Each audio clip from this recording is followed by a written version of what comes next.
Bom, então vamos lá. Então, muito boa tarde a todos. Hoje é a nossa reunião do dia 17 de fevereiro. Hoje nós teremos a apresentação da mestranda Jéssica Fonseca, cujo projeto diz respeito à análise de força de compressão articular e sobrecarga musculotendínea, né? Ela vai explicar a partir de uma questão relacionada à modelagem computacional. Os orientadores são os professores Diogo Simões e Felipe Alvim. E lembrando, quer dizer, a dinâmica das nossas apresentações, né? A Jéssica vai fazer a apresentação, caso alguém tenha alguma dúvida, pode interromper à vontade durante a apresentação ou mais ao final, tá bom? Pedimos desculpas aí pelo atraso no início, ficamos num bate-papo, né? Discutindo outras questões de outros projetos, e o que, por um lado, é muito bom, tá bom? Jéssica, fica à vontade, vou interromper meu microfone aqui.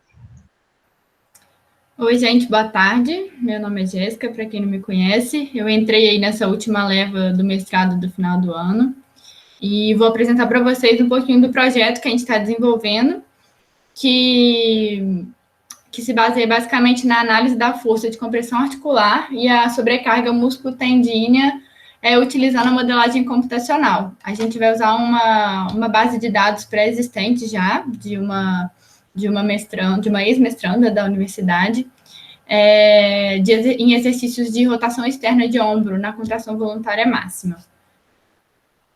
Eu preparei, assim, uma introduçãozinha básica sobre a anatomia do ombro, né? A glenohumeral é uma articulação extremamente instável, como muitos aqui já sabem, e principalmente porque a clavidade glenoide só permanece em contato com a cabeça do úmero em 1/3, assim, aproximadamente, né? Então, a estabilidade se mantém basicamente por músculos, tendões e os ligamentos capsulares. E o manguito rotador é um dos principais músculos que mantém, né, essa estabilidade. São considerados um dos principais estabilizadores dinâmicos da articulação do ombro. Dessa forma, né, essa articulação ela é muito propensa a lesões, e um dos exercícios que a gente mais utiliza na reabilitação hoje em dia é o exercício de rotação externa. Então, a gente percebeu essa importância de estudar, né, tanto essa articulação quanto esse movimento. E a importância de entender como que os músculos funcionam, articulações e os tendões, é importante para a gente identificar padrões que possam causar lesões, padrões que possam maximizar os desempenhos, e também padrões que levariam a alguma sobrecarga articular ou das estruturas relacionadas. Nesse sentido, a gente começou a pensar em como a gente poderia utilizar esses dados que a gente já tem, né, de uma maneira para fazer uma análise um pouco mais complexa e que não seria possível da gente fazer de forma direta com o paciente, né? E hoje em dia é uma área que está crescendo muito e que vem sendo bastante usada e já foi comprovada e é confiável, seria a modelagem computacional biomecânica. A gente está utilizando um software que chama OpenSim, é um software gratuito, né, de código aberto, e ele é muito bacana porque, além de permitir que a gente crie modelos, existe um banco de dados com modelos dos mais diversos já pré-existentes, que a gente pode utilizar para fazer diversos tipos de análise, desde análise de marcha, análise com dispositivos, órteses, próteses, né? Análises com bengalas, cadeira de rodas, até de animais. Então, assim, é um software que tem muito a oferecer, diversos tipos de análise diferentes. E, nesse caso, né, a gente usaria o OpenSim, esse software, para fazer uma análise biomecânica dos músculos e da articulação do ombro. Só para sumarizar, então, né, o estudo ele vai propor a análise e o cálculo das forças e os momentos resultantes no complexo articular do ombro em 30 mulheres durante exercícios isométricos de rotação externa em contração voluntária máxima, em diferentes posições de articulares e utilizando os modelos biomecânicos tridimensionais. Os objetivos do estudo, o objetivo geral, é modelar esses parâmetros biomecânicos complexos do ombro durante a contração isométrica voluntária máxima, em rotação externa e em diferentes posições articulares, E o específico é a gente analisar mais especificamente mesmo, né, a força de compressão articular e a sobrecarga musculotendínea dos músculos analisados, né, os músculos que a Luane já coletou a eletromiografia. É um estudo transversal, observacional, retrospectivo e descritivo.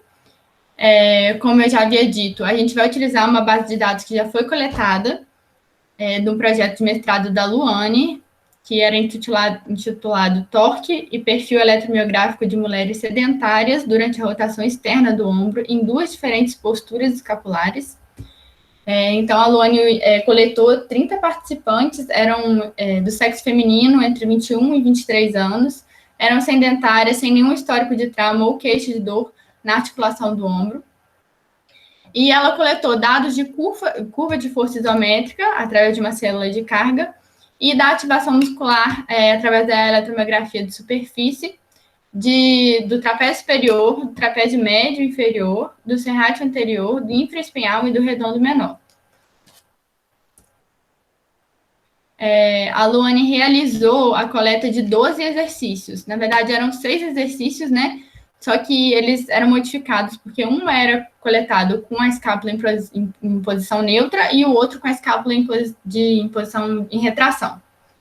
Eu coloquei aqui uma foto de cada exercício só para exemplificar mesmo, para vocês terem noção como é que é. Aqui dá para ver bastante também como é que ela desenvolveu a haste rígida, né, da célula de carga.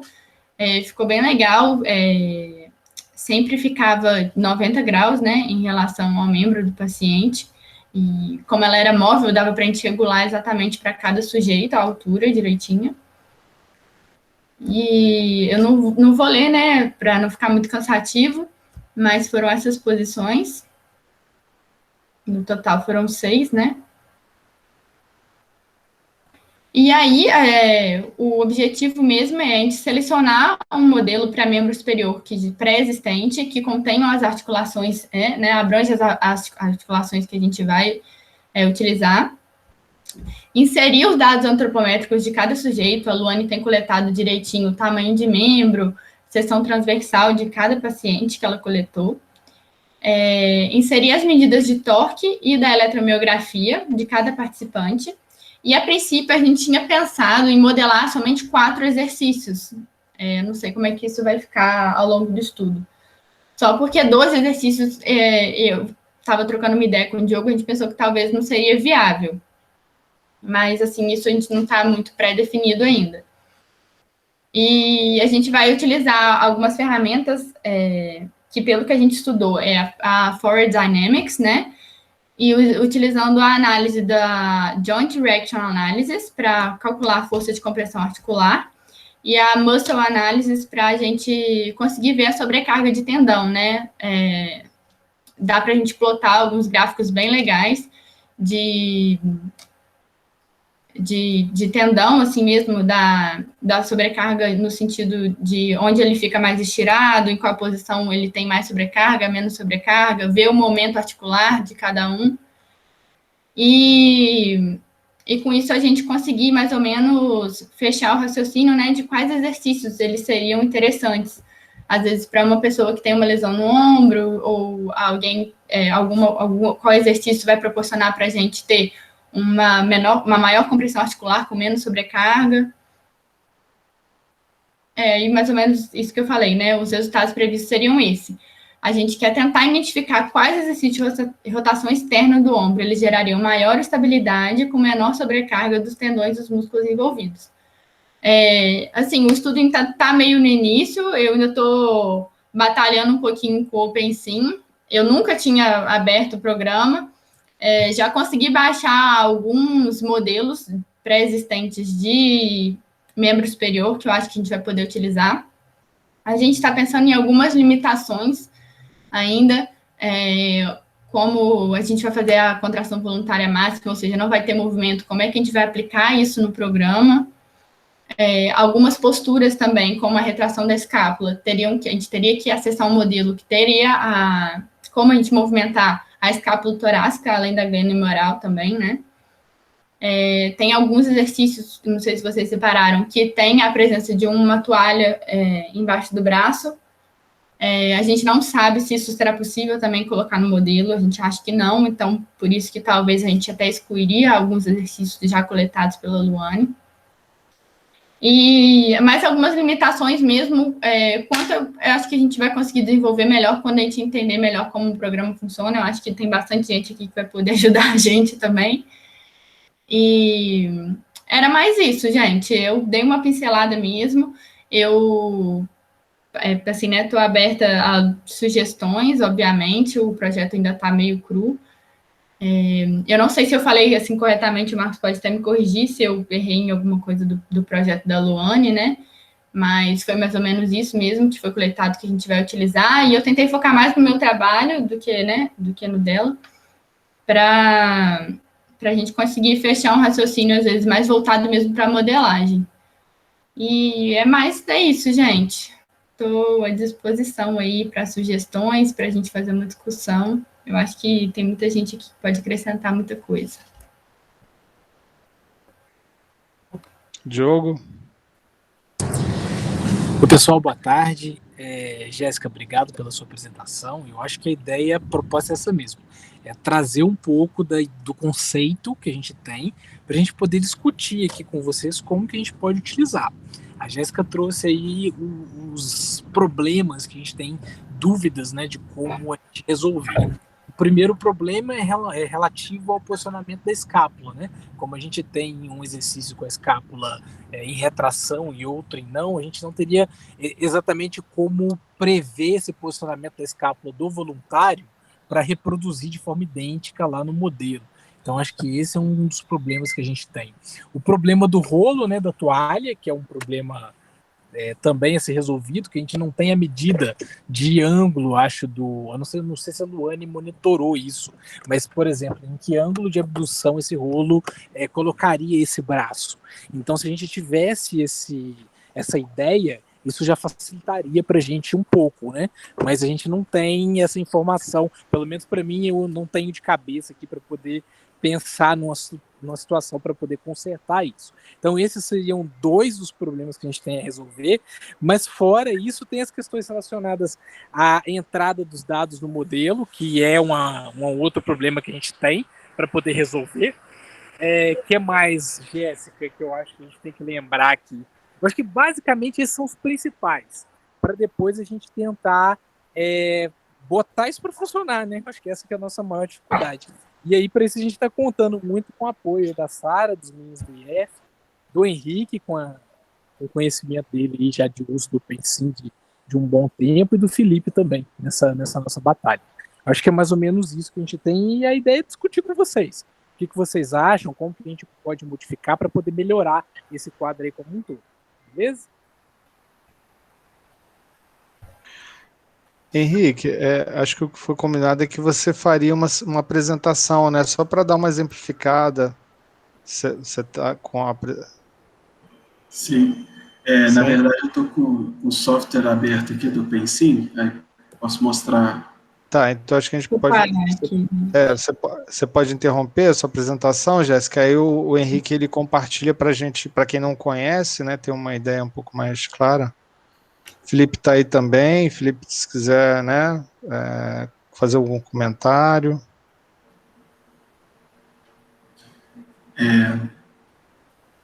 Vocês querem que eu fale um pouco do software ou mais dos resultados que eu tenho lá no laboratório? Aí você pode falar um pouco de cada, né? Acho que até para a grande maioria, né, que não tem familiaridade. Fica à vontade, Beleza. Henrique.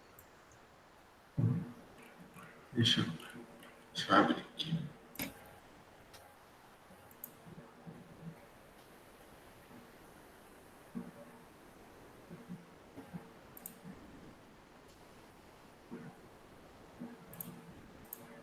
Só um parênteses rápido, eu lembrei, Jéssica, que a gente tem uma medida que seria dita controle, né? Então você tem as 6 duplicadas, né, com relação à escápula, e tem uma medida que com o 30 graus, né, de rotação. Então, só para Seria aquela de maior geração de torque, enfim, só como uma... seriam 13, né, então, no caso. Isso, verdade. Então, boa tarde a todos. Parabéns a Jéssica pela apresentação. Trabalho muito interessante. Minha tela está sendo compartilhada. Vocês estão vendo? Não, você tem... agora veio. Apareceu o OpenSea, né? Beleza. Bom, meu trabalho é um estudo que eu comparo o salto entre pessoas que têm síndrome da dor patelofemoral e comparando com o controle, e eu avalio o salto vertical e horizontal, dando uma continuidade do trabalho que o Felipe fez no doutorado dele. Né? Algumas alterações, inclusive uso o modelo dele, que ele adaptou. Henrique, é que sua tela não está compartilhada. Agora agora tá. Agora veio. É porque tá Agora veio, ficou. Beleza. Vou dar uma passada aqui. Conseguem ver o slide?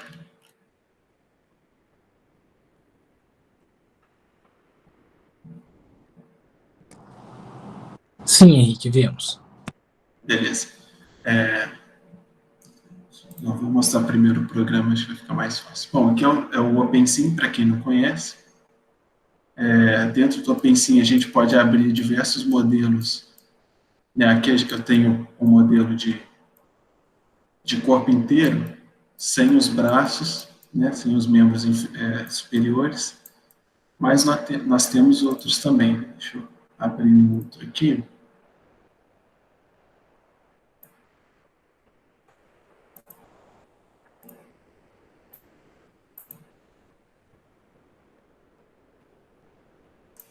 Bom, podemos abrir diversos modelos para membro superior, membro inferior.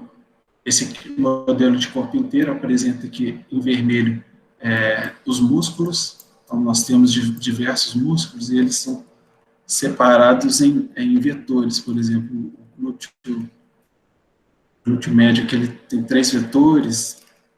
Enfim, cada modelo também ele tem seus músculos, né? Que podem ser... Alguma dúvida?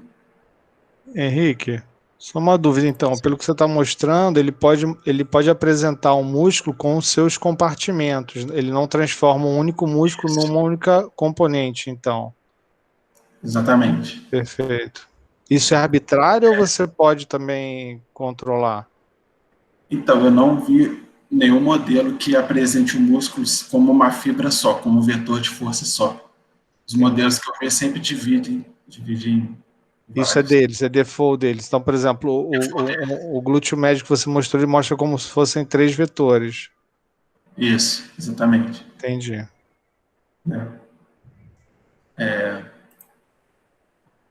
Mas a gente pode também mexer nisso, né? Como o software aberto, a gente pode mexer pode configurar, apresentar um vetor resultante, por exemplo, né? Mas quando a gente faz um passo lá que ele estima as forças musculares, ele vai me dar o vetor cada força de cada vetor. A gente pode analisar individualmente ou junto. Bom, então, está o modelo aqui e a gente tem a opção de mexer nos ângulos articulares. Eu vou tirar os músculos só para a gente ver o esqueletinho, beleza?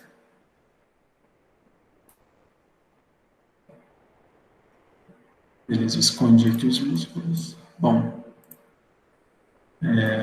a gente tem a opção aqui das coordenadas, né, dos segmentos. Então, se a gente quiser mexer, por exemplo, nos ângulos de quadril, fixar, igual os braços estão fixados aqui, porque eu faço um movimento lá onde os braços ficam no quadril. Então, não tem o movimento dos braços, então a gente fixou ele aqui para a representação do movimento ser o resto do corpo, né? Deixa no braço aqui, então. Posso habilitar, desabilitar, né? Posso mexer na angulação que eu quiser, travar ela em alguma amplitude. E nós temos essas possibilidades de ficar mexendo. Até aqui tudo tranquilo? Se tiver alguma dúvida. É interessante, Bruno, porque foi aquilo que vocês estavam comentando, né, Jéssica? A questão de controle da escápula, né? Quer dizer, ele dá a possibilidade de. Eu posso movimentar a articulação do ombro, mas se você fizer uma abdução acima de 60 graus, por exemplo, ele permite quer dizer, ele vai mostrar a movimentação da escápula? Vamos testar aqui. Marquinhos, vai depender muito do modelo. Esse modelo que o Henrique está usando, eu acredito que não. Mas existem modelos próprios para membro superior. Então, o modelo que eu baixei, ele mexe. Quando a gente mexe, quando a gente levanta o braço, né? A abdução, a escápula mexe também. A minha dúvida é, Jéssica, nesse modelo tem como você posicionar a escápula? Entende o que eu quero dizer? Porque nesse modelo aí você consegue, por exemplo, fazer você faz flexão e extensão do membro superior. Mas teria como, por exemplo, modificar a escápula para, sei lá, protração, retração? Isso eu não tenho certeza se o modelo permite, né? Se o que você viu permite. E isso é um dos pontos que a gente teria dificuldade de adaptar dos exercícios da Luane. A questão da força, né, que é utilizada, o Felipe deu a ideia da gente enganar aí o computador com a curva de força em isometria, e a gente resolveria esse primeiro problema.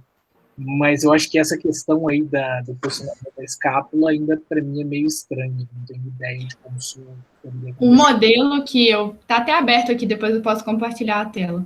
Ele não tem a movimentação da escápula de retração, né? A gente não consegue aduzir a escápula. Ela mexe de acordo com o que a gente levanta ou não o membro superior. Mas eu não, pelo menos o modelo que eu consegui até agora, eu baixei 3 já, nenhum deles a gente consegue fazer essa movimentação específica da escápula. Então a gente tem que ver se existe algum, né? Não sei. Eu posso ver com os colegas aqui, porque tem alguns trabalhos de membro superior. Trabalho com AVC, ou então com cadeira de rodas também. De repente, eles têm algum modelo que possibilite o movimento da escápula, porque tem marcadores que eles colocam na escápula. Tem uns clusters e tal. De repente, tem algum modelo mais específico ou adaptado para isso. Posso ver com eles depois. Beleza. Então, nós podemos mexer bastante aqui no modelo. Eu vou só apresentar agora um movimento, né, o que é o interessante.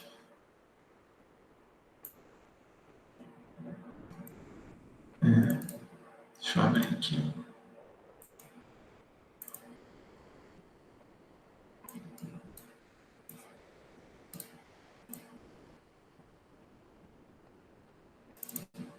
Bom, então, aqui a gente tem o movimento de marcha.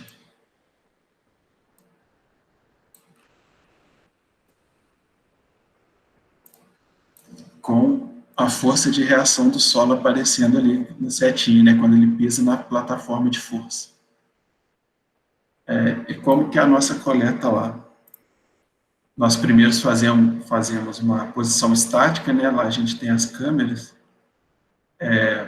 e essa posição estática vai servir de base para que cada sujeito tenha o seu tamanho, né? Cada modelo, cada pessoa vai ter sua distância entre os marcadores, né, tamanho de segmento. Então, a gente precisa de uma postura estática e depois faz o movimento.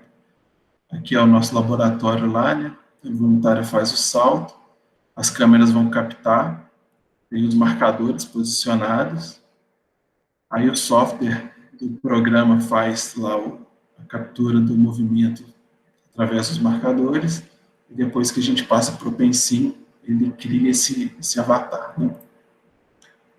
Então, a gente tem aqui o movimento. E o interessante também são os resultados, né, que a gente tem. Deixa eu minimizar aqui, dividir a tela.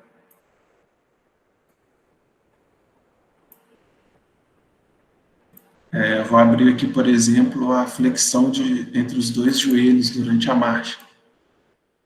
Então, a gente tem vários resultados. Vou abrir aqui joelho direito, joelho esquerdo.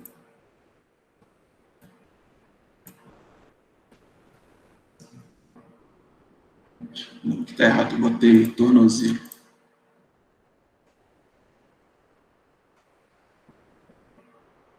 Deixa eu abrir de novo.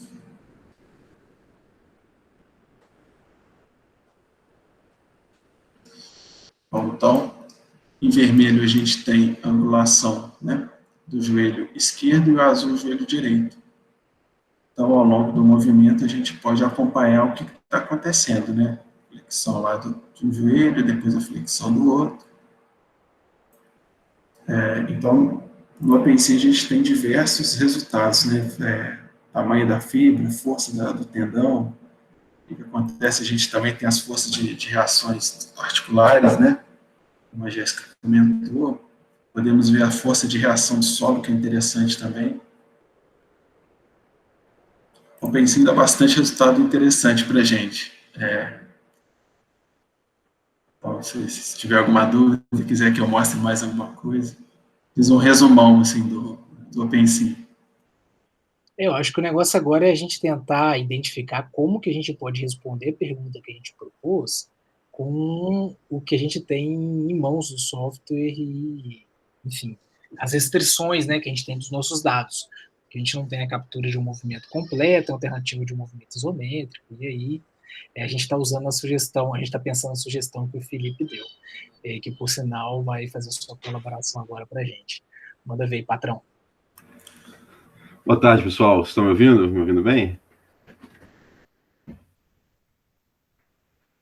Maravilha. Primeiro, obrigado pelo convite aí. Parabéns, Jéssica, parabéns, Henrique, pela contribuição. Eu acho isso que vocês estão fazendo sensacional. Né? Se eu pudesse, infelizmente não tenho mais tempo, mas se eu pudesse eu faria isso o dia inteiro. Eu tenho...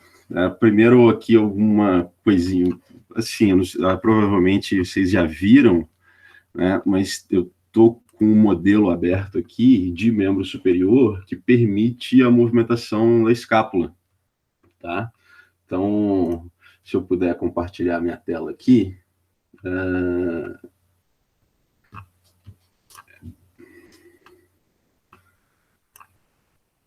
Vocês estão vendo o modelo aberto aqui no meu OpenSea? Sim, chegou. Então, esse é o modelo. O problema dele é que ele só tem o membro superior direito. Então, eu não sei exatamente... dá para vocês pegarem e no modelo, copiar e colar que é um arquivo XML, que ele tem um monte de descrições e criar um membro superior esquerdo. Mas se eu fizer aqui como o Henrique fez, tirar as forças musculares só para facilitar a visualização das articulações, deixa eu ver se ele vai sumir aqui, a gente consegue pegar aqui as articulações, por exemplo, acromioclavicular, e modificar de maneira a modificar o posicionamento da escápula, tá? Ele consegue fazer isso também. Aí teria que ver como mexer nesses graus de liberdade para simular ali uma retração da escápula ou não, tá? Então, é só uma sugestão, Jéssica, eu não sei se você já viu esse modelo, provavelmente já viu, né? Mas tem que ver como exatamente usá-lo, certo? A minha dúvida maior era o que a gente iria considerar a escápula em posição neutra, né? Porque... é um problema. Pois é, ela em retração a gente ainda consegue. Agora, qual ângulo a gente consideraria para ela em posição neutra? Provavelmente cada sujeito ficou uma posição diferente, né? Então isso é uma coisa de pensar também.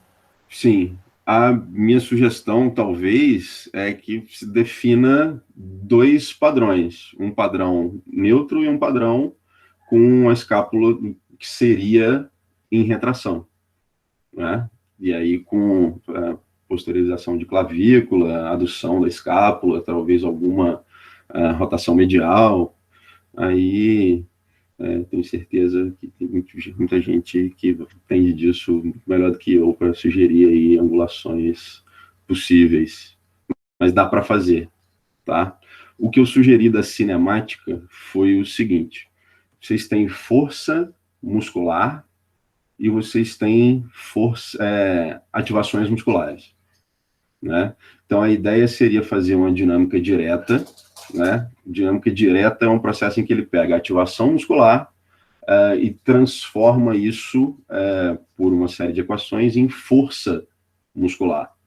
E aí essa força muscular aplicada no modelo é como se ele determinasse cada linha vermelha daquelas, quanto que cada uma delas, pelo menos as que têm sinal eletromiográfico, quanto cada uma estaria fazendo de força, né?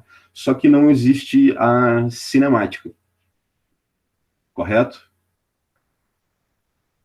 A minha sugestão foi, como foi uma contração isométrica, cria um gráfico de cinemática, né, constante, e, inclusive, você consegue fazer na dinâmica direta o seguinte: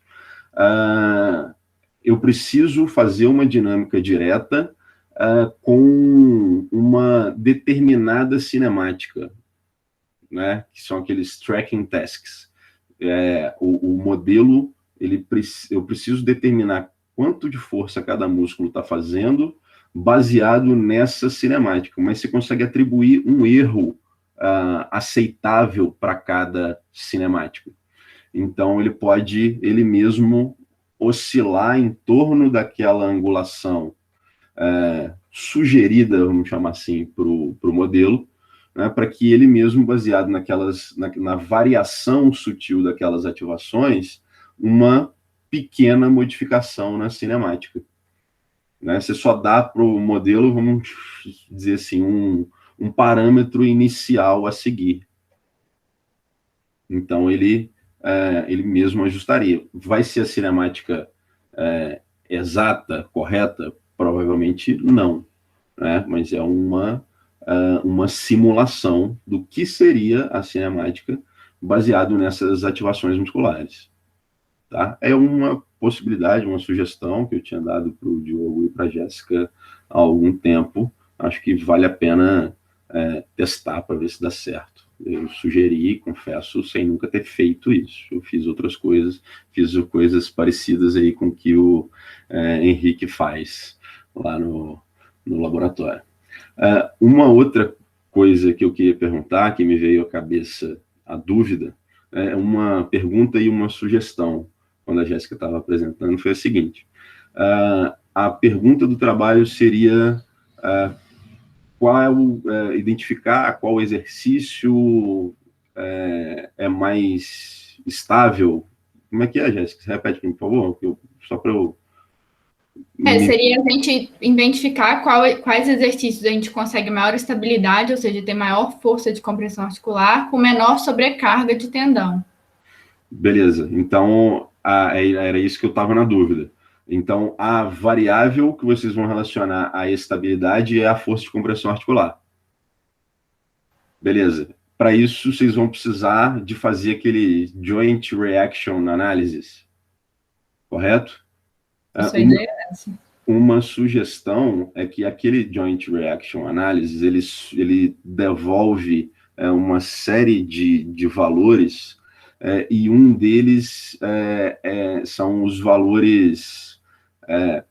a gente tem lá as forças na articulação, nos 3 eixos, e o torque na articulação nos 3 eixos, tá?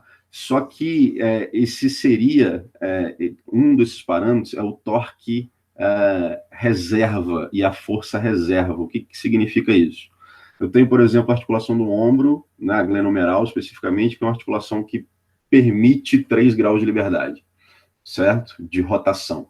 Então, teoricamente, a articulação por si só, né, ela não gera torque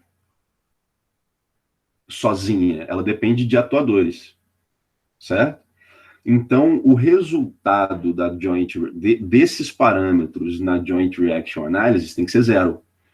Significa que você não teve a necessidade durante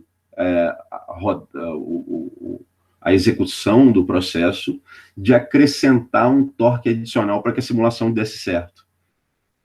É mais ou menos assim, só com essas ativações musculares, né, eu consigo reproduzir as forças musculares que vão gerar lá na ponta aquela força que eu medi no dinamômetro, sem a necessidade de nenhum torque adicional, nenhum torque para fazer a simulação dar certo, vamos chamar assim. Isso é importante porque como a pergunta final do trabalho de vocês é qual é o exercício que gera maior força de compressão articular, é importante que o resultado disso fique redondinho, entendeu? Que a articulação não tenha, que aquela articulação virtual, né, do modelo, ela não tenha tido durante a simulação a necessidade de colocar um torque extra ali. Só um exemplo simples. Vamos supor que eu tenho uma ativação X no meu bíceps, essa ativação gera uma força Y no meu bíceps, e pela minha antropometria isso vai gerar um torque Z lá na minha mão, né? Eu tenho medido a ativação e eu tenho medido o torque na mão, certo? E aí a simulação vai me dizer, nessa situação, qual é a força de compressão no meu cotovelo, certo? E qual é o torque reserva no meu cotovelo. Por exemplo, se eu tenho lá na minha mão uma força muito grande e o meu bíceps não consegue, né, pela organização geométrica da articulação, contrapor esse torque que foi medido lá na minha mão, o que o programa faz? Ele bota no meu cotovelo um torque flexor reserva. Entenderam?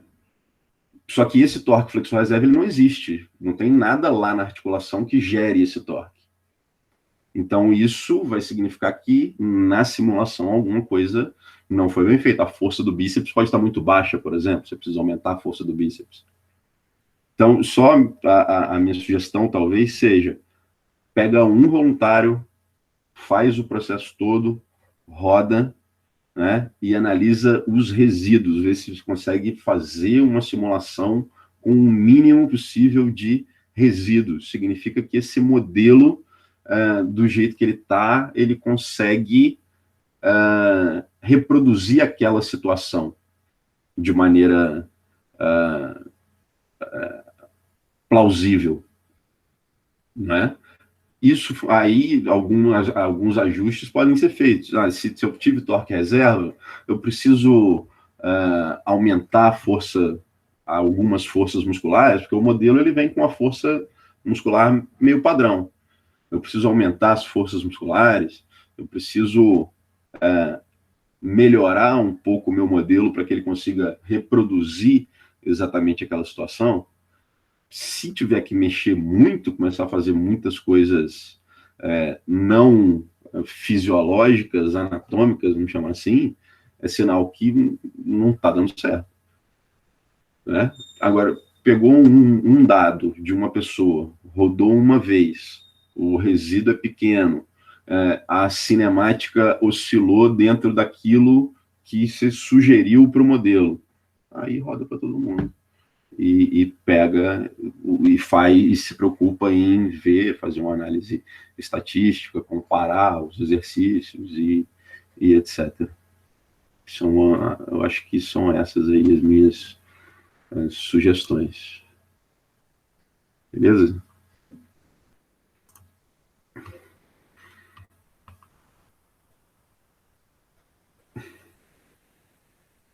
Peraí. Você está perguntando para mim, Patrão? Exatamente. Eu não tinha aberto o áudio porque você estava falando ainda, eu estava digitando. Mas quando você chama de resíduo do modelo, você está falando dos torques reservas, ou existem outras variáveis onde ele também estima algum resíduo aí da própria modelagem? Me ajuda a lembrar aí, Henrique. Henrique está com a cabeça mais fresca do que a minha nessa história aí. Mas eu acho que tem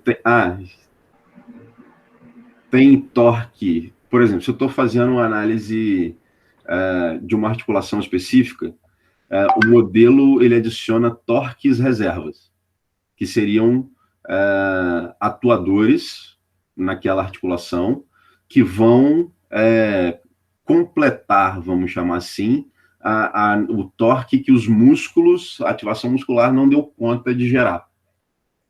Certo? Isso é um resíduo daquela articulação específica.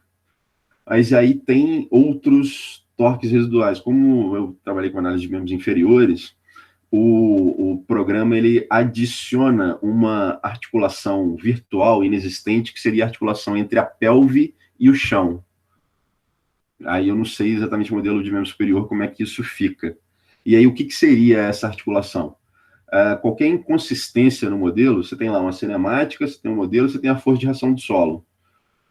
Se eu tenho, às vezes, uma distribuição do centro de massa errada do modelo, ou que não está muito próxima daquela real do indivíduo, e as forças musculares, junto com a força de reação do solo, não conseguem casar exatamente, fazer uma simulação consistente, ele acrescenta essas forças residuais nessa articulação falsa aí, né? Isso seria para a simulação funcionar. Mas aí você olha, minhas forças residuais estão muito altas. Significa que o meu modelo é ruim para simular aquilo que eu estou tentando simular.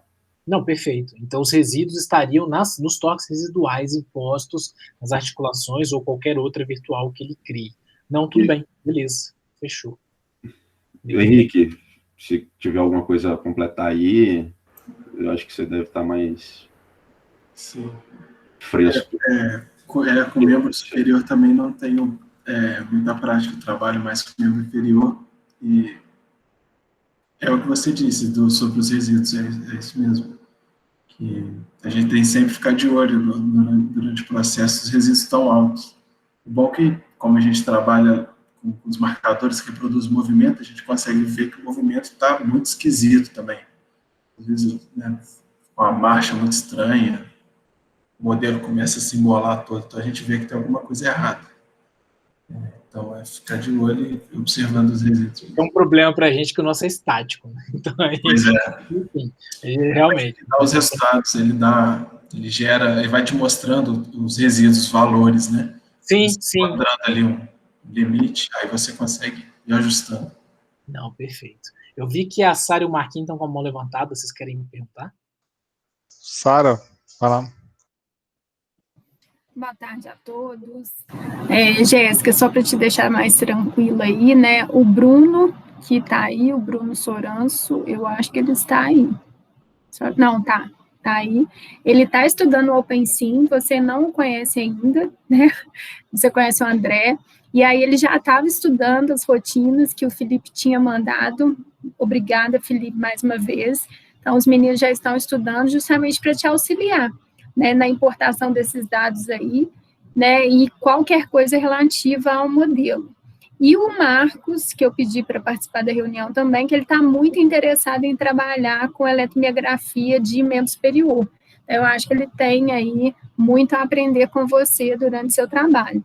Então, depois eu acho que a gente pode até, Diogo, criar um grupo, né, com a Jéssica e os dois. Eu acho que é importante eles ficarem aí em contato, né? E aí, qualquer dificuldade deles, a Jéssica pode ajudar e vice-versa, para que tudo consiga aí caminhar da forma mais suave possível. Não sei se o Bruno quer colocar alguma coisa. Bruno já tinha estudado o OpenSim, se você tem alguma dúvida, tirar aí, aproveitando que o Henrique está aí, Felipe está aí. Passei por cima de você, Marco, desculpa. Perdão, Sara. Boa tarde a todos. Eu ainda estou estudando o OpenSim, estou aprendendo um pouco conhecendo o meu software, um software novo, para mim, pelo menos. E ainda não tenho algumas dúvidas ainda, mas eu prometo estudar mais para chegar com elas, e com certeza virão, porque vocês serão muito necessários para mim durante o desenvolvimento. Mas por enquanto é só isso, ainda não tenho dúvidas e estou começando meus estudos ainda. O Bruno tem uma vantagem que o Henrique está fazendo mecatrônica, então vocês podem trocar figurinha aí, né? Vocês ajudam ele na mecatrônica e ele vai nos auxiliar aí na parte de fisioterapia. É mole isso, Felipe. Não satisfeito com o doutorado da biomédica, vai fazer mecatrônica ainda. Cara, Tarde para nós, né? O PEB dá uma vacalhada na cabeça do cidadão, ainda bem que eu saí de lá a tempo. Agora... Diogo, não atrapalha a gente não, Diogo. O negócio está ótimo. A gente já fez planos para a graduação inteira dele. Tá lindo, gente. Vocês não fazem ideia como que eu também vibrei na hora de responder. Brincadeira, Henrique. Desejo sucesso. Eu que gostaria de ter a coragem, mas para mim não dá. Vamos tentar, né? Vamos ver se eu consigo. Se cabe. Agora tá nossa. Silvana e a Sara já te conhecem. Agora, você não sei que não dá seu jeito. Marquinhos.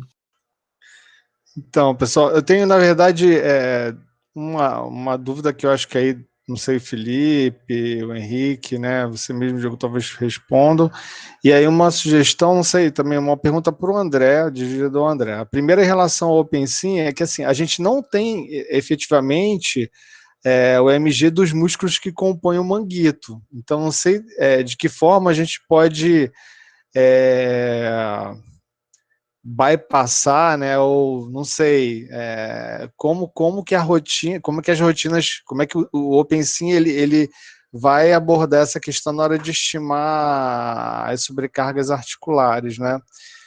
Esse é um ponto. Segundo, por exemplo, eu imagino que na prática clínica, né, o André está sempre participando de eventos, tudo mais, na clínica dele mesmo, assim, se tem um ranqueamento de exercícios ou de posturas que seriam mais efetivamente adotadas, e isso, digamos, se existe, não sei se existe um consenso clínico, olha, o cara que fez cirurgia, não sei, ou o ordenamento feito é esse, tais posturas, em tais posições, de tal forma, enfim. Porque aí, talvez, se fosse o caso, né, existe essa preocupação com relação às posturas. Talvez, nesse primeiro momento, aquela sugestão que o Felipe deu, eu acho que é fundamental, pegar um sujeito só, né, e fazer uma primeira abordagem. Mas talvez na escolha das posturas, se aproximar um pouco mais do que é feito efetivamente na clínica, né? Quando a Luane propôs aquelas diferentes posturas, até assim, eu achei muito interessante, porque assim, são muitas posturas, aí tem toalha, e tira a toalha, o sujeito fica em decúbito. Quer dizer, não sei se existe uma normativa a esse respeito, aí a minha pergunta para o André, e se no caso do modelo, como a gente não tem, né, os músculos que efetivamente compõem manguito, né, acho que a gente não conseguiu pegar nenhum, se isso pode atrapalhar na hora da simulação, entendeu? Eu não sei, André responde primeiro, Henrique, o Felipe, Diogo. Posso responder? Tudo bem, boa tarde. Bom, eu não sei se tem algum protocolo específico nesse sentido da qual exercício que é melhor. Isso ainda é fonte de estudo, não tem nada pré-estabelecido ainda, não tem um consenso ainda. Em relação aos músculos do manguito, realmente eu tenho essa preocupação, porque assim, pela eletromiografia, se eu não me engano, de superfície dá para a gente captar sinais referentes ao infraespinal, mas o subescapular e o supraespinal você não consegue captar, a não ser com eletrodos com agulha, né, que não é o nosso caso. E realmente a composição de forças para você fazer um cálculo de estresse articular é importante, porque você tem o infraespinal, que é um rotador externo, o subescapular rotador interno, e o supra, que seria um depressor da cabeça humeral durante o início da elevação, durante o início da abdução. Então, realmente, fica muito difícil a gente pensar como é que a gente vai fazer esse cálculo aí no OpenSym. Realmente é uma fonte de preocupação, não sei a resposta. Entendeu? Obrigado, André. Bom, eu estava pensando aqui, também não sei como faria. Eu acho que atrapalharia, sim, o movimento, né? mas aqueles músculos que eu mostrei, os vermelhinhos, de acordo com alguns modelos, ele tem uma estimativa de quanto de força aquele músculo faria. Não sei se todos os modelos têm isso. De repente, usaria uma estimativa de algum estudo que já foi feito, entendeu? E aí substituiria a força dos dados que você tem, dos músculos que vocês têm, e usaria a estimativa de alguns estudos de simulação, por exemplo. Não sei se daria certo. Não sei se o Felipe concorda também. Não, eu concordo que faz falta, né, se a ideia é estimar a compressão articular da glenomeral sem os músculos do manguito, é uma limitação importante que você precisa assumir. Acho também que tudo é uma relação de compromisso, né? Você simplifica, né? Se diminui as entradas e diminui talvez a abrangência da sua conclusão, né? As limitações. Acho que essa sugestão que o Henrique deu, né? Talvez pegar alguns valores ou perfil de ativação muscular durante determinados exercícios da literatura, talvez diminua um pouco essa ausência, né, dessas ativações desses músculos. Eu não sei até que ponto a gente consegue achar essas informações bem descritas na literatura. Eu fiquei imaginando que a questão é que nós vamos trabalhar realmente com estimativas. Eu acho que esse é o ponto. A gente vai ter um atuador externo e ativação de alguns grupos musculares que vão entrar aí para o sistema fazer a modelagem. E acho que dentro daquilo que o Felipe falou é assumir realmente a limitação de não se ter a ativação diretamente dos músculos do manguito rotador e que aqueles valores são valores estimados a partir dos dados que a gente tem. Então, é o primeiro passo para que a gente possa iniciar qualquer estudo nesse sentido, né? Até mesmo porque eu acho que com essa pergunta a gente não conseguiu encontrar nada que tivesse produzido algum artigo nesse sentido. Eu fiquei pensando com a fala do Felipe, eu não conheço o OpenSim, né? Mas o Felipe informou que pelo sinal ele estimaria, né, o quanto de força ele produz.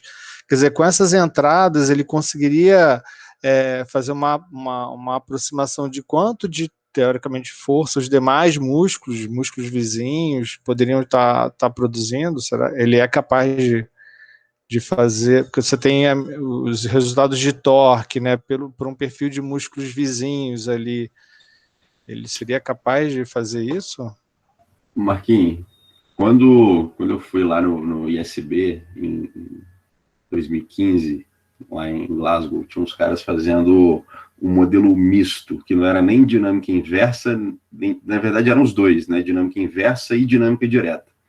Então o cara pegava a força externa, calculava os torques articulares, calculava as ativações musculares, né? E aí comparava as ativações musculares medidas, estimadas, com as ativações musculares medidas, né? Estimada com a medida, né? Com o MG, e aí corrigia as ativações estimadas pelo EMG, e aí rodava uma dinâmica direta com aquelas ativações estimadas e as ativações medidas dos músculos que havia ali.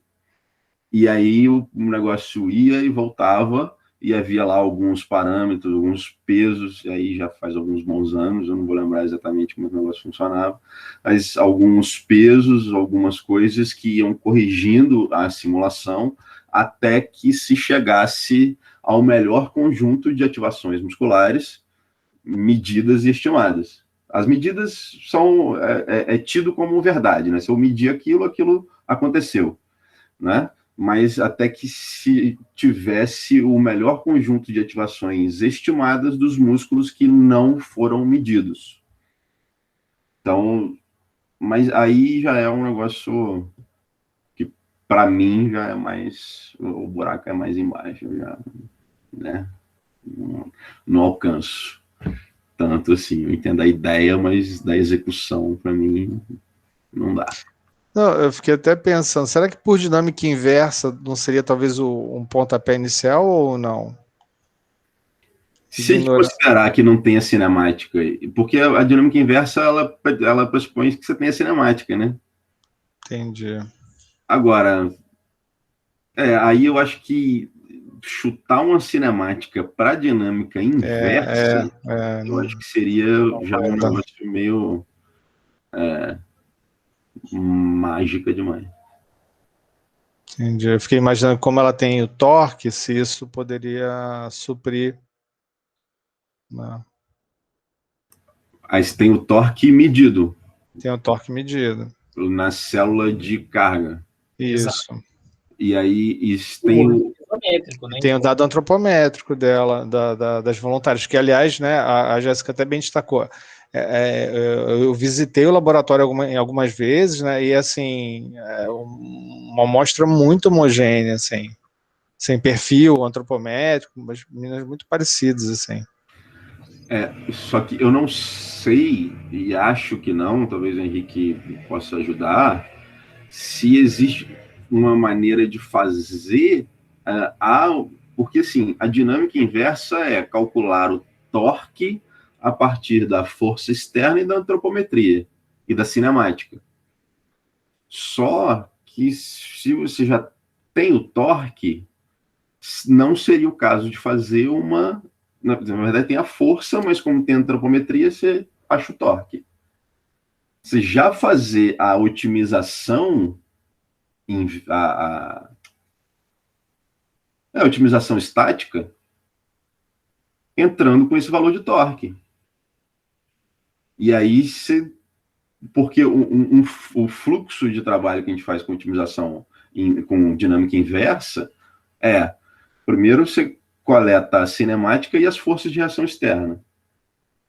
Depois disso, você calcula a dinâmica inversa para obter os torques. Depois que você obteve os torques, você faz a otimização para calcular o melhor conjunto de ativações musculares que, somados, gerem aquele torque. Só que se a ideia se o torque já tem, você não precisa fazer dinâmica inversa. Você não precisa de cinemática. Falei besteira, Henrique? Me ajuda aí. Não, falo não, é por aí sim. E aí você faz a dinâmica inversa com o modelo torque e compara com a MG.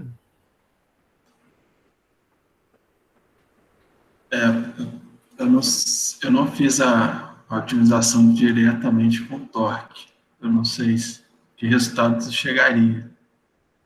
Você usou o que para fazer a otimização? Você fez otimização estática? Eu fiz com dado de cinemática. Sim, mas aí você fez a dinâmica inversa e da dinâmica inversa você fez Isso. É o que normalmente se faz. Agora, sim, se não tem cinemática, mas tem o torque, e é isométrico, não sei, estou só pensando se seria possível. Eu acho que aí seria testando mesmo, não sei. Eu estava pensando, talvez a gente vai ter que sumarizar pelo menos um voluntário, aí, um participante, um exercício, inserir no sistema e testar as possibilidades. O Bruno, você levantou sua mão, você quer fazer uma pergunta, Bruno Pasqualini? Porque eu fiquei meio pensando aqui em algumas coisas, e aí o Felipe estava falando, e o Henrique, e assim, só para eu entender direito, necessariamente você precisa ter o dado eletromiográfico para fazer esse modelo, ou não? Não, né? Ah, tá. São dois fluxos de trabalho, vamos chamar assim. se tem lá o modelo que o Henrique mostrou, o modelo que eu mostrei aqui. A dinâmica direta seria a seguinte: eu tenho ativações musculares e eu quero descobrir ou simular qual seria o resultado dessas ativações musculares no modelo. Então, eu estou indo da ativação muscular, aí eu preciso da eletromiografia em direção ao movimento, certo? Para tentar estimar qual seria a movimentação, grosseiramente falando. E a outra seria o fluxo contrário. Eu medir a cinemática e as forças externas e quero fazer o processo inverso para ver qual seria o resultado lá no músculo e na articulação. Então, seria assim, um vai e o outro volta. Seriam dois processos possíveis, grosseiramente falando, assim. Espero que eu tenha respondido aí, Bruno. Não, foi isso mesmo, obrigado. É porque eu estava pensando aqui, porque assim, se a gente for pegar alguns dados eletromiográficos, alguns músculos não correspondem de forma linear com o pico de força e o pico de sinal eletromiográfico, né? Aí eu fiquei pensando assim, como que faria essa relação para esses músculos específicos? Isso pode ser ajustado no modelo, porque no OpenSym são duas coisas diferentes. Uma coisa é a ativação muscular, outra coisa é a força que o músculo faz. E aí existe o que eles chamam de dinâmica de ativação, que é justamente essa correspondência entre o tanto de ativação que o músculo faz e o tanto de força que esse músculo está tendo lá na saída dele, como resultado. Então, isso é possível levar isso em consideração e é possível, inclusive, modificar essa relação para cada músculo. Obrigado. Silvana? Eu queria perguntar uma coisa para o Felipe, mas agora é ignorância de engenheira mesmo. Eu não mexo com o OpenSym. Quando você fala desses dois fluxos, esses fluxos estão ocorrendo no OpenSym? Sim. Na verdade, a gente escolhe qual fluxo fazer. Então, dependendo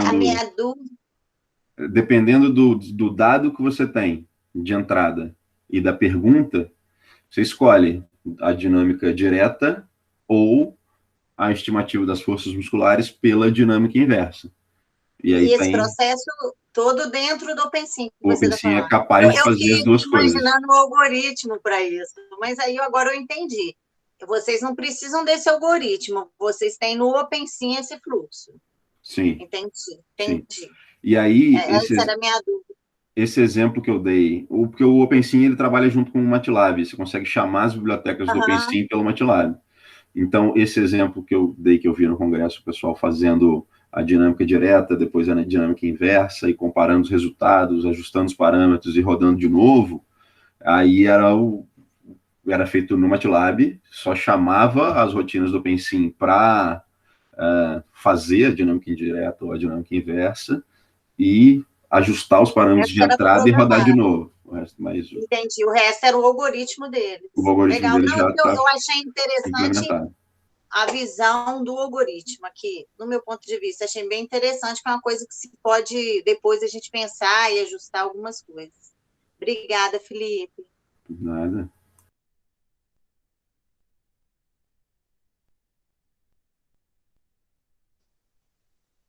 Mais alguma dúvida, pessoal? Alguma colocação? Eu acho assim que a gente acabou sumarizando bastante coisa aqui em torno do fato de que precisamos carregar um sujeito para dentro do software e entender como que esse modelo vai funcionar. Então, a Jéssica já está com os dados da Luane, os dados estavam no formato proprietário lá da MG System, ela está fazendo a conversão dos dados. Então, de repente, Jéssica, a gente pegar um dos dados já convertidos e a gente já começar a tentar colocar esses dados para dentro do software e começar a mexer com o modelo. E aí, para isso, de repente, a gente pode fazer aquilo que a Sara propôs, né, a gente cria um grupinho aí com os alunos da Sara para poder já começar a trabalhar esse mente, e aí a gente pega o o Henrique e o Felipe para dar um suporte de dúvidas, né, mais esporádico aí, a gente poder conseguir construir essa interface. Fala, Marquinhos. Que a Jéssica, um pouco antes de você entrar, Diogo, ela tinha comentado que a Luane tinha compartilhado com ela os dados, mas eu acredito que parte dos dados sejam referentes àquele primeiro bloco de experimentos que ela fez, que ela perdeu informação. Eu não sei se você tem o contato da Luane, depois passa para a Jéssica. Jéssica, verifica direitinho os arquivos para você só pegar efetivamente do segundo experimento, que foi o propriamente dito, né? Que ela refez a coleta, né? Porque eu fiquei com essa dúvida, Marquinhos, porque teve um canal de MG que estava meio mandrake, e aí eu já falei com a Jéssica, eu acho que esse aqui é do primeiro experimento. Então vou ter que ter dúvida com a Luane. Porque a gente conseguiu depois corrigir tudo direitinho. Acabou que a gente mudou até o eletromiógrafo. Porque estava usando os dois, né? Um que o professor Eduardo Danza tinha comprado e um que a Carla tinha comprado. E a gente viu que tinha um que estava funcionando muito bem. Então a gente acabou que a Patrícia e a Luane, que estavam fazendo experimentos simultaneamente, elas estavam compartilhando o mesmo equipamento. E a gente deixou de lado o outro que estava dando problema inicialmente. Então, até porque ele foi para manutenção e tudo, e voltou, tá? Então, os dois estão funcionando corretamente, mas tem uma parte dos dados que ficou corrompida porque foi feita com equipamento enquanto, né, estava com problema. Eu já até mandei um e-mail para a Luana, mas ela não me respondeu ainda. Eu vou ver se eu pego o contato, o telefone dela. Manda um WhatsApp para ela que ela responde rápido, né? Mas eu acho que, de novo, assim, de repente, vale a pena, quer dizer, dá uma olhadinha de novo na dissertação dela. A ideia do projeto dela era ela tentar discutir um pouco dessa dificuldade que o André trouxe, né, de se estabelecer que exercícios, né, por exemplo, o André, você opera, normalmente, a ruptura mais de quê? Supraespinhal, André? Mais frequentemente? Sim, o tendão mais acometido, né, em termos de rupturas do manguito é o supraespinal. Espinal. Pois então de repente, né, até o André, se tiver alguma sugestão, pensar assim, exercício que de repente para esse tipo de paciente, de repente criar um pool de posturas que sejam, né, digamos, talvez compartilhadas de uma forma mais, que ofereça talvez um pouco mais de segurança, enfim, não sei se isso é cabível, acho que até é interessante do ponto de vista de discussão, e aí tentar sumarizar um pouco melhor quais são as posturas, né, para você não ter que testar todas as posturas, porque são 12, né, 6 com escápula retraída, mais 6 com escápula em posição neutra, e aí mais uma condição controle, de repente só pegar a condição controle inicial, né, talvez já seja um excelente exercício. Eu pensei de pegar a primeira postura, posição controle mesmo. E o que eu estava conversando com o Diogo é que no resultado final da Luane, ela não encontrou a diferença significativa entre a posição de retração e neutra. Então, talvez também seja uma coisa que a gente pode utilizar, né? Às vezes excluir um ou outro. Exatamente. Deixar em posição neutra, né? Talvez. Né? Não, mas, ao mesmo tempo, seria interessante ver se haveria alguma diferença mecânica mesmo. Os parâmetros de força de compressão, ou, né, o trabalho dos tendões lá, enfim. Talvez pelo menos um caso para a gente tentar ver o que acontece.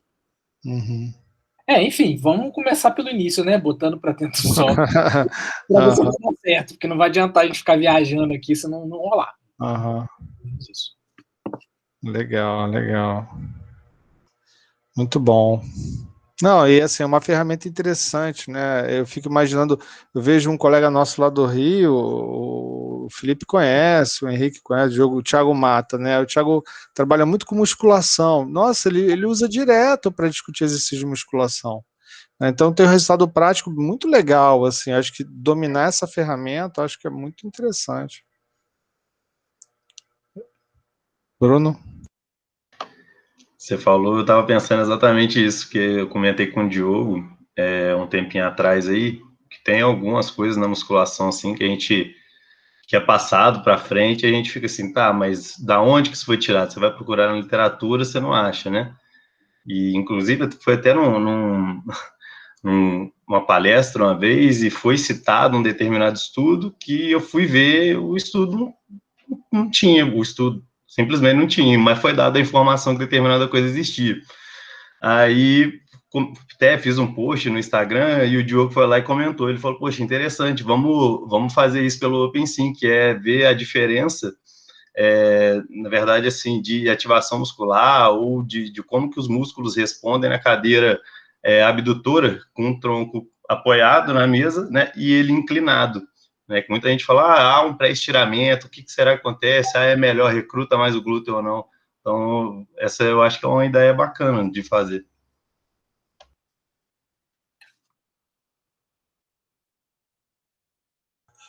Silvana? Eu tenho que abaixar minha mão também, esqueço de abaixar a mão. Eu esqueci de abaixar a mão. Eu nem sei como abaixa a mão. Desculpa. Eu também, Silvana, eu também.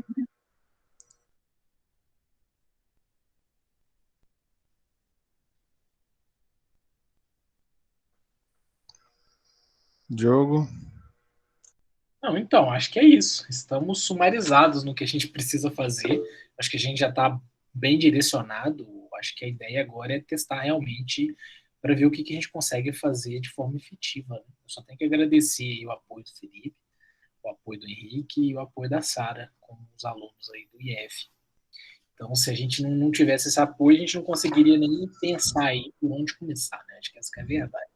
Então, esse apoio todo vai ser fundamental para a gente tentar tirar isso do lugar. Espero que a gente consiga aí resultados bastante interessantes para a gente. Vamos ver, de repente a gente pode tentar colocar um cronograma aí, né, Jéssica, para a gente gastar em algumas semanas aí, trabalhar essa inserção dos dados e começar a entender um pouco como que funciona o modelo. E aí eu vou pegar a sugestão da Sara aqui, já vou criar o grupo para a gente conversar aqui mais rapidamente. E aí, à medida em que a gente for precisando, tendo dúvidas, a gente vai cutucando aqueles que sabem muito mais que a gente sobre software, os nossos especialistas de planta. Beleza? Então é isso, pessoal. Acho que é a Silvana que levantou a mão, Diogo. Silvana?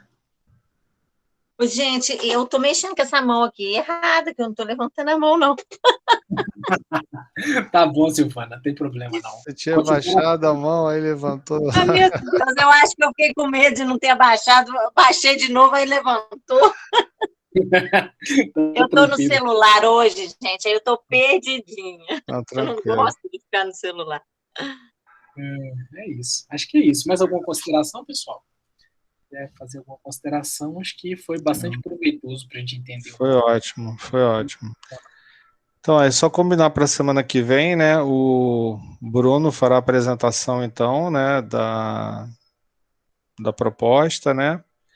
Eu acho que a gente, se pudesse, vamos ver, Bruno, de repente se a gente conseguisse já apresentar dados preliminares do que a Patrícia fez, né? Poderia ser muito interessante.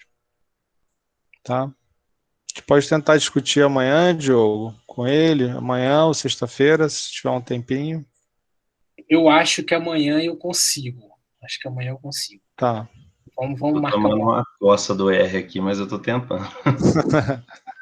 Inclusive, Diogo, depois você olha o seu WhatsApp aí, pelo amor de Deus. Mas é OpenSim, R, o povo gosta de sofrer mesmo. Isso é mais influência, né? Isso é mais E você procura as coisas no YouTube, você fala assim, gente, esse cara fez com facilidade, vou fazer também. Na hora que você coloca para fazer, dá erro. Você fala, meu Deus. Mas assim, eu estava passando os programas do R para o Python, mas eu tive essa sensação de burrice, porque o cara fazia na maior facilidade, o meu não deu nada certo. Porque os vetores não chegam no Python, né? Eu vim pensando, pô, vou mandar para o Diogo? Eu não vou mandar. Eu não vou mandar para ele, sacanagem. O cara tá fazendo com tanta facilidade, não vou perguntar isso. Mas eu já estou tentando, tem 4 dias, eu vou te mandar, não tem jeito. Não, o processo de aprendizagem é assim mesmo. É tentativa de erro, faz parte. Da mesma forma que o Felipe aprendeu a mexer no OpenSim, eu aprendi no R, o Henrique aprendeu o OpenSim também, foi exatamente assim, a gente não tinha tutor, foi na pancada mesmo. E vai sair do lugar, fica tranquilo que você vai aprender. Eu acho que isso que é o mais importante, a gente vai crescendo junto, e você vai ajudar a multiplicar, porque eu acho que essa é a ideia. você aprendendo aí para ajudar a multiplicar aqui no nosso grupo e a gente cada vez mais conseguir fazer funcionar de uma forma mais eficiente. Beleza? Então é isso, pessoal. Obrigado aí. Obrigado, Felipe, pela sua disponibilidade hoje na sua agenda sempre corrida. A quarta-feira obrigado, eu espero que você esteja de descanso, né? E aí eu posso roubar um pouco o seu descanso. De sacanagem. Como é que é? Quarta-feira de cinza, a gente aqui roubando o seu descanso, né? Custa para arrumar um espaço na agenda, a gente vai lá e rouba ainda. Rapaz, dei aula segunda, dei aula terça, dei aula hoje. O carnaval para mim esse ano. Não parou. É nada. Então tá, jóia. Essa aqui é a minha maior aglomeração nesse carnaval. Boa. Aglomeração do bem, virtual. Falou, gente. Contem comigo aí quando precisar. Obrigadão. Obrigado, Felipe. Espero ter contribuído, ajudado. Prazer ver todos vocês aí. Um abraço. Tá só começando, meu filho. Você é orientador, não esquece disso. Você é orientador. É verdade. Pois é. Você e o Diogo são os orientadores. Ainda bem que eu apareci, ainda bem que eu vim. Eu só tô de mestre de cerimônia aqui. Vocês aqui tem que... rapaz, tem que tomar a pá da sua afilhada aí. Ô, Jéssica, quando for assim, você tem que lembrar a gente. Tem que falar assim, vai lá que sou eu e tal. Né? Então tá bom, pô. Gente, prazer. Um grande abraço. Obrigado. Bom final de semana para todos. Um abraço. Se quiser ficar com o Bruno aí rapidinho da manhã. Obrigada. Tá bom. Tchau, Silvana, Sara, obrigado aí, André, obrigado, Andressa, Marcos, Bruno. Tchau, gente. Bruno, fica aí um pouquinho então.